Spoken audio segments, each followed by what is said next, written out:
Renovando atitudes. O Espiritismo. O Espiritismo é a nova ciência que vem revelar aos homens, por provas irrecusáveis, a existência e a natureza do mundo espiritual e suas relações com o mundo corporal.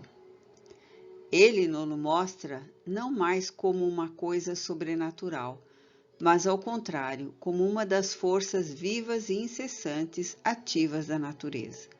Capítulo 1, item 5.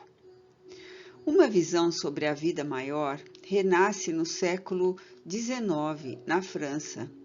Verdadeiro ato heróico fez o notável professor Allan Kardec ao trazer toda uma ideia sobre espiritualidade para o velho mundo, até então adormecido pelas doutrinas materialistas e lucrativas vigentes na época.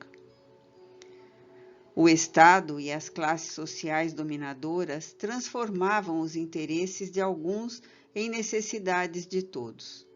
Para assegurar privilégios e poder, usavam dos instrumentos possíveis, desde as religiões, meios de comunicação e até a escola, como difusão de crenças e valores que lhes garantissem a ordem social e seus ideais como verdades de todos.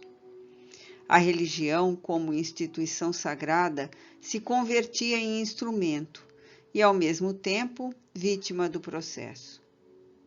Os sacerdotes eram os donos das almas há séculos e os destinos das criaturas estavam circunscritos às decisões eclesiásticas que detinham o certo divino da absolvição ou da condenação.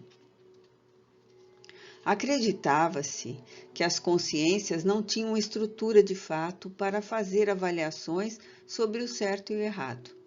Por isso eram manipuladas por crenças autoritárias e arbitrárias, ditadas por homens intransigentes e fanáticos. A missão imposta às escolas e às universidades era de contribuir para a difusão, consolidação de ideologias criadas por esses grupos detentores da decisão, formando consciências submissas e servis, tementes a Deus, ao rei e ao Estado, e impondo-se com argumentos incompatíveis com a ordem divina, para atender a necessidade camufladas pelos herdeiros privilegiados e arrogantes de uma sociedade absolutista. O eminente educador Rivail, homem de uma religiosidade missionária, traz à França, em meio ao positivismo de Auguste Comte, a ideia imortalista do Espiritismo. Apesar de a crença na reencarnação ter sido banida do movimento religioso pelos concílios ecumênicos da antiguidade, Kardec a apresenta ao mundo sob a supervisão dos espíritos superiores, estabelecendo assim novos rumos à sociedade, presa a conceitos de superioridade, de nascimento e graças especiais entre os escolhidos. Os preconceitos de classe social, cor e sexo caem por terra, já que pela roda das encarnações sucessivas poderemos habitar os mais diferentes corpos e pertencer às mais diversas castas da sociedade.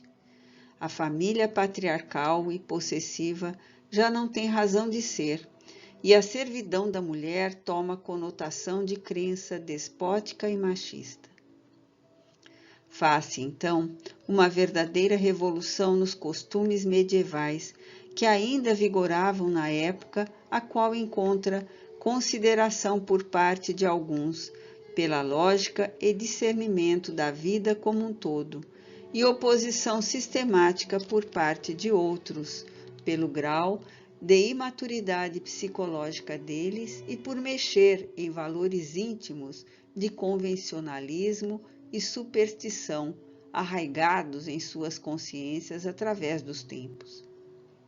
O Espiritismo faz renascer nas almas a compreensão da verdadeira natureza do homem e a percepção de que seu destino é fruto de suas escolhas.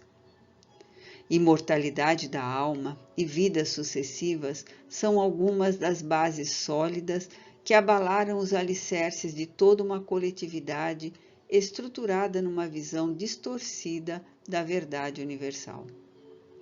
A nova ideologia estabelece por crença indispensável a fraternidade, como concepção de vida real a ser incorporada pelos indivíduos e grupos à medida que suas necessidades espirituais forem tomando aspectos de ascensão e conhecimento. A doutrina espírita é um método extraordinário de educação. A sobrevivência após a morte, a pré-existência e a evolução das almas ainda são quase que totalmente desconhecidas pelos povos com ares de hegemonia. Porém, ao tempo certo, delas tomarão consciência, conforme afirma o apóstolo Paulo, quando escreve às igrejas da Galácia: porque, a seu tempo, tudo ceifaremos.